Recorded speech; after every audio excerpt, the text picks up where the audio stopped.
श्राप का अंत या एक नई शुरुआत? रात के सन्नाटे में जलते हुए दीपक की लौ कांप रही है। गांव में भयानक मंजर है। टूटे हुए घर, जले हुए पेड़ और जगह जगह राख। गांव वाले डर और हैरानी से इधर उधर देख रहे हैं। तांत्रिक अपनी माला संभालते हुए हाँफ रहा। श्राप का असर खत्म हुआ? गांव के बुजुर्ग महेश बाबा कांपते हुए बोलते हैं, महेश बाबा, ये सब सच में खत्म हो गया? गांव वाले एक दूसरे की तरफ देखते हैं। उनकी आंखों में अविश्वास और राहत का मिश्रण है। लेकिन तभी एक औरत चिल्लाती है, गांव की औरत, देखो, पेड़ की शाखाएं अभी भी हिल रही है। कोई यहां मौजूद है? सभी का ध्यान गांव के बीचों बीच खड़े पीपल के पेड़ की ओर जाता है। वहां कुछ हलचल होती है। लाल साड़ी वाली आत्मा का रहस्य। लाल साड़ी में लिपटी आत्मा धीरे धीरे प्रकट होती है। उसकी आंखों में जलती हुई लपटें हैं और चेहरा गहरी नफरत से भरा हुआ।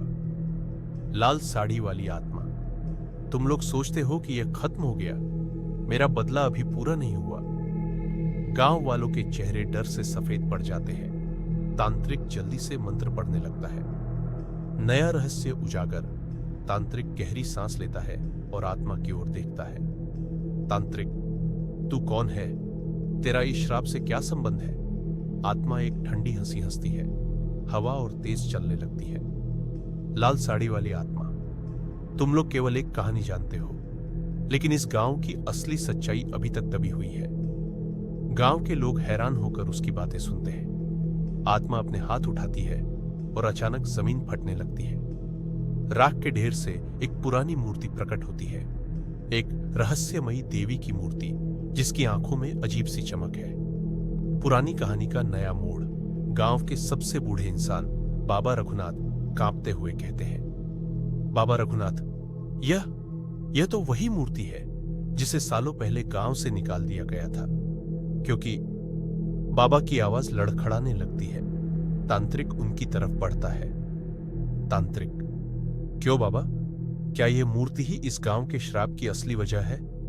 बाबा की आंखों में आंसू आ जाते हैं। बाबा रघुनाथ, इस मूर्ति के पीछे एक और कहानी छुपी है जो आज तक कोई नहीं जानता। गांव वाले एक दूसरे को देखते हैं। लाल साड़ी वाली आत्मा अब गांव की ओर बढ़ने लगती है। अगली लड़ाई की शुरुआत। तांत्रिक अपनी माला कसकर पकड़ता है और अपनी शक्ति इकट्ठा करने लगता है। तांत्रिक, अब यह श्राप खत्म नहीं हो रहा, बल्कि एक नए रहस्य की शुरुआत हो रही है। आत्मा की हंसी गूंजती है और हवा एक बार फिर डरावनी तरह से चलने लगती है।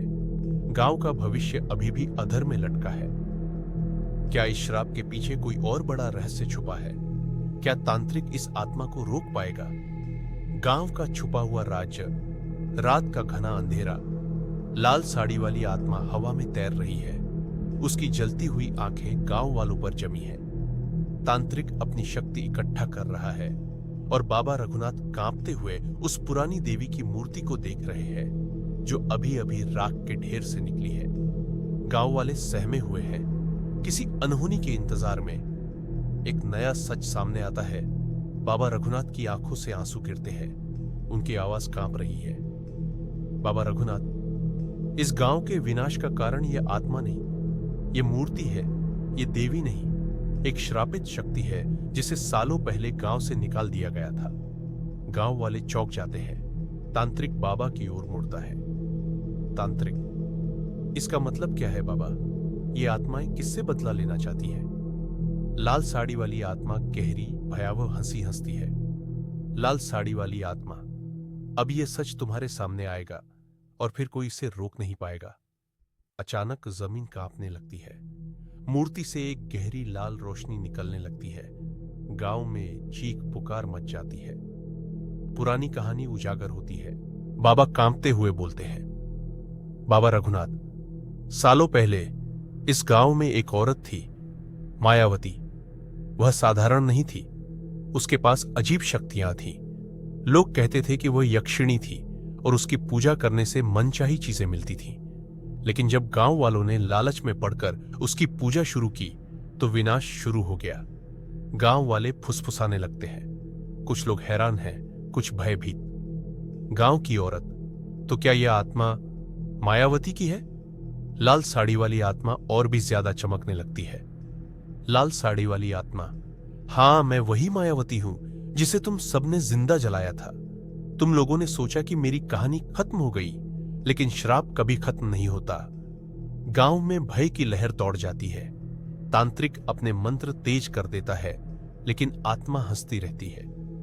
गांव पर बड़ा संकट। तांत्रिक जमीन पर गेरुआ सिंदूर से एक सुरक्षा चक्र बनाता है। तांत्रिक, अगर यह मूर्ति श्रापित है तो हमें इसे नष्ट करना होगा, यही इसका अंत कर सकता है।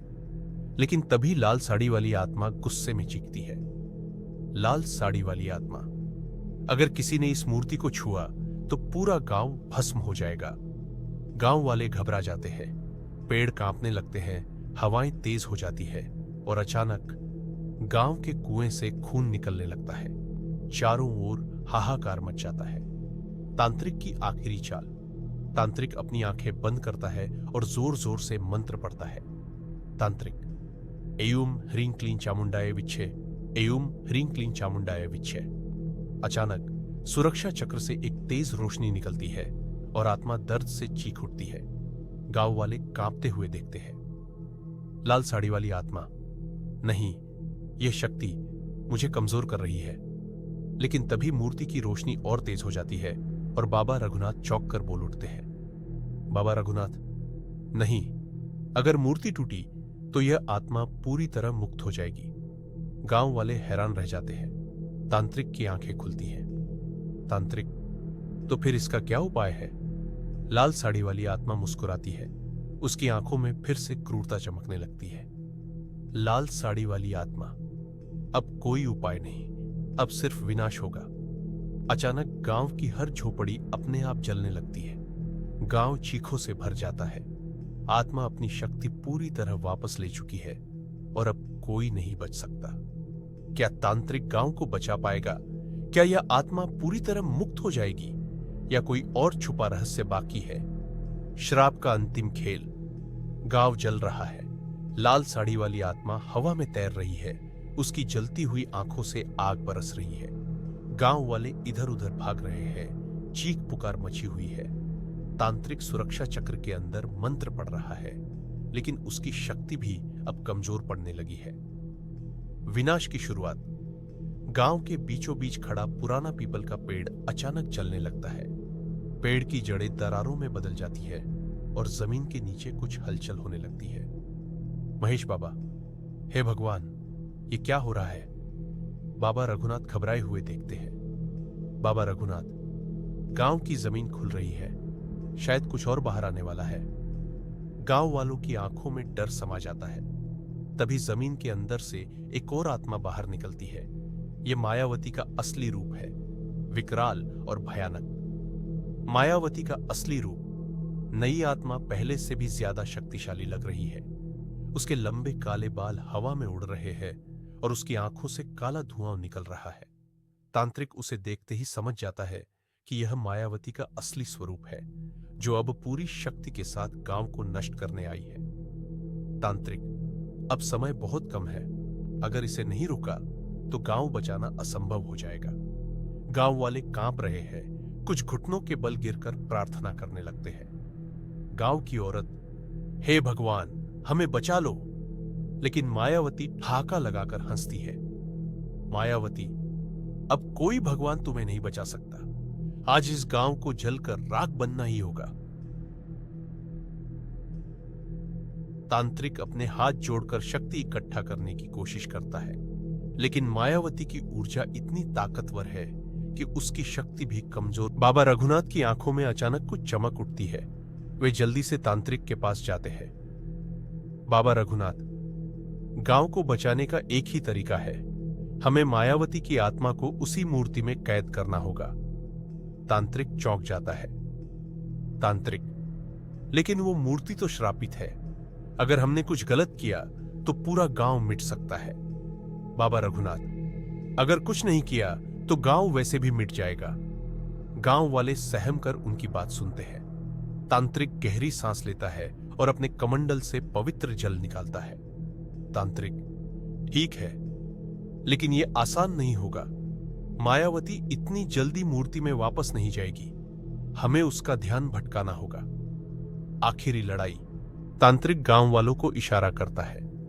तांत्रिक, सभी लोग मिलकर इस मंत्र का जाप करें, यूएम नमः शिवाय, इससे हमारी शक्ति बढ़ेगी। गांव वाले डर के बावजूद मंत्र जाप शुरू कर देते हैं। चारों ओर गूंज उठती है, यूएम नमः शिवाय, यूएम नमः शिवाय। मायावती गुस्से में आ जाती है। मायावती, चुप रहो, ये मंत्र बंद करो। लेकिन मंत्र और तेज होने लगता है। तांत्रिक तेजी से मूर्ति की ओर बढ़ता है और उस पर पवित्र जल छिड़कता है। अचानक मूर्ति से एक सुनहरी रोशनी निकलती है और मायावती दर्द से चीख उठती है। श्राप का अंत। मायावती धीरे धीरे कमजोर पड़ने लगती है। उसकी लाल आंखें बुझने लगती हैं और उसका शरीर धुएं में बदलने लगता है। मायावती, नहीं, ये नहीं हो सकता। मैं हमेशा के लिए खत्म नहीं हो सकती। तांत्रिक मूर्ति के सामने हाथ जोड़ता है। तांत्रिक, हे देवी शक्ति, इसे वापस इस मूर्ति में कैद कर दो। अचानक एक तेज आंधी चलती है और मायावती की आत्मा पूरी तरह मूर्ति में समा जाती है। मूर्ति से एक आखिरी बार लाल रोशनी निकलती है और फिर सब कुछ शांत हो जाता है। गांव की नई सुबह। अगली सुबह गांव में शांति है। जो जल चुका था वह धीरे धीरे फिर से बसने लगता है। गांव वाले राहत की सांस लेते हैं। तांत्रिक थक कर जमीन पर बैठ जाता है। महेश बाबा, क्या अब सब ठीक हो गया? बाबा रघुनाथ मूर्ति को देखते हैं। बाबा रघुनाथ, शायद, लेकिन हमें इस मूर्ति को हमेशा के लिए कहीं दूर ले जाना होगा, जहां कोई इसे दोबारा मुक्त न कर सके। गांव वाले सहमति में सिर हिलाते हैं। तांत्रिक एक आखिरी बार गांव की ओर देखता है और आसमान में सूरज की पहली किरण चमक उठती है।